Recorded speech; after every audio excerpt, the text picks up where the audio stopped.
लिए सब कुछ है। राइट।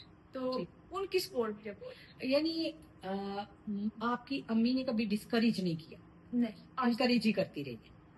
Very nice. और आयशा, फाइनेंशियल सपोर्ट जो है वो किस हद तक फैमिली ने दी?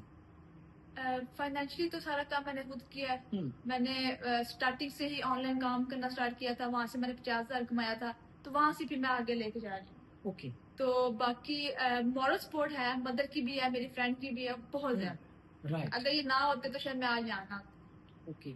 अच्छा, स्टार्ट में जब आयशा आपके ज़हन में ये आया कि मुझे परफ्यूम्स का करना है, तो कितनी फ्रेग्रेंस थी जिनसे आपने स्टार्ट किया?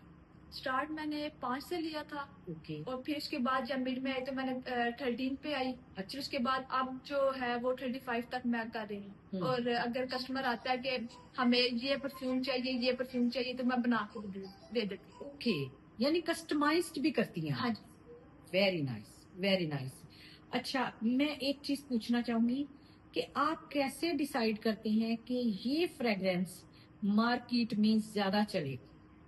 इस पे आप कोई सर्वे करते हैं, लोगों से बात करते हैं, टेस्टर बनाते हैं, या अपने से ही आप डिसाइड कर लेते हैं? जो फर्स्ट वाली 5 बनाई थी ना, उसमें ये था कि जो ट्रेंडिंग पे चल रही थी उस टाइम। ओके। तो उसके बाद जो है ना, मैंने अपनी सर्कल में ही अपनी फ्रेंड्स वगैरह को मैंने चेक करवाई कि मैंने ये चीजें बनाई हैं, तो कैसी है, मुझे लॉन्च करना चाहिए कि नहीं। अच्छा। फिर उसके बाद मैंने 6 शॉप्स पे मैं दे रही हूँ, तो वहां पे भी मैंने जाके ना चेक करवाया था कि मैंने कहा ये सैंपल बनाया है तो कैसे है, कस्टमर को कैसे लगेंगे।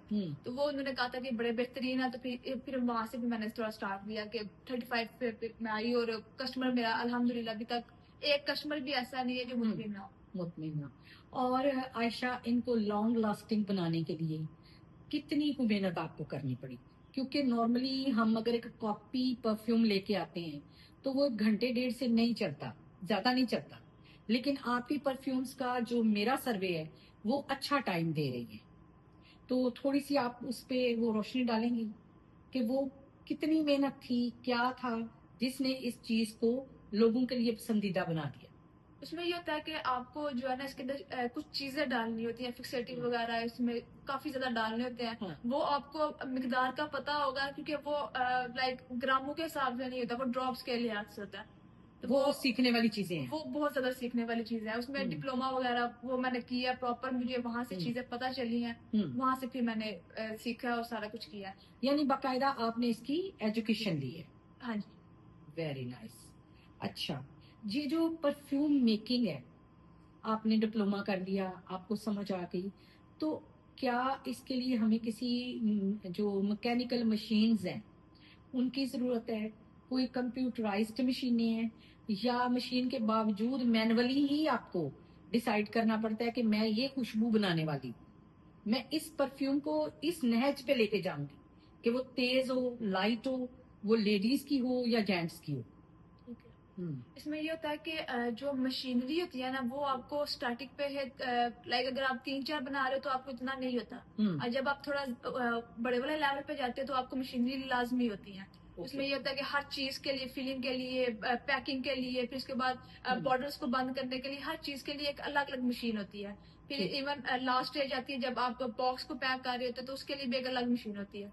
मशीनें हर चीज के लिए चाहिए होती है, वो जरूरी भी होती हैं। और दूसरी चीज फ्रेग्रेंस का मैंने पूछा था, ठीक है, कि कैसे डिसाइड आप करते हैं कि ये फ्रेग्रेंस ये बहुत शार्प होगी, ये लाइट होगी, ये लेडीज के लिए है, ये जेंट्स के लिए है? इसमें ये होता है कि जो परफ्यूम ऑयल्स आते हैं ना, वो पहले से तैयार शुदा होते हैं। राइट। तो उसमें ये होता है कि हम कुछ चीजें ऐड ऑन करते हैं। क्वांटिटी तो आप ही डिसाइड करते हैं? हाँ जी।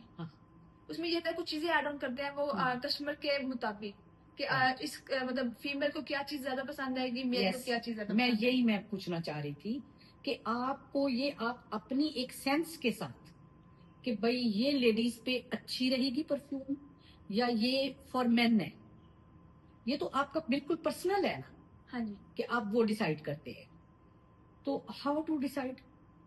ये मुझे जो है ना थ्रू एक्सपीरियंस, जैसे मार्केट में आई तो मुझे आइडिया हुआ कि वुमेन को क्या चीज चाहिए और मैन को क्या चाहिए, क्योंकि मैन का थोड़ा होता है शॉर्ट वो होते हैं, तो वो एनर्जी उनकी हाई होती है। हाँ जी। एनर्जी हाई की वजह से उनको थोड़ी शार्प और तेज परफ्यूम है वो खुशबुएं पसंद होती हैं। और जो वुमेन होती है उनको लाइट सी floral type, musky Yes. Type, इस तरह की चीजें उनको पसंद होती हैं। Yes. तो वो फिर टेस्टर वगैरह के थ्रू फिर मैंने इस तरह फिर सीखा कि इसका मार्केट मतलब में है आयशा ने इसके ऊपर रिसर्च किया हुआ है कि एक मैन के लिए क्या चीज जरूरी है और एक लेडी के लिए क्या चीज जरूरी है। Very good Ayesha. अच्छा आयशा, मैं चाहूंगी कि आप एक तो अपनी शॉप का एड्रेस बताएं इस इंटरव्यू में, उसके बाद आपके अगर कोई पेज है, इंस्टा पे है, यूट्यूब पे है, फेसबुक पे है, वो लिंक हमारे साथ शेयर कर दें ताकि हम लोगों के साथ शेयर करें। अभी आप सिर्फ ना एड्रेस अपना बता दीजिए। ए डॉट सैंड्स एंड एक्सेसरीज के नाम से तैमूर चौक पे शॉप है। तैमूर चौक नियर इलेक्शन कमीशन ऑफिस है, उससे बिल्कुल साथ ही लगती है शॉप हमारी। Okay, thank you very much Ayesha, आपसे मिलके बहुत अच्छा लगा।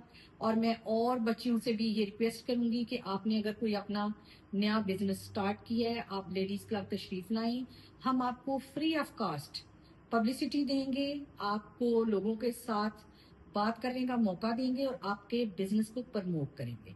Thank you very much.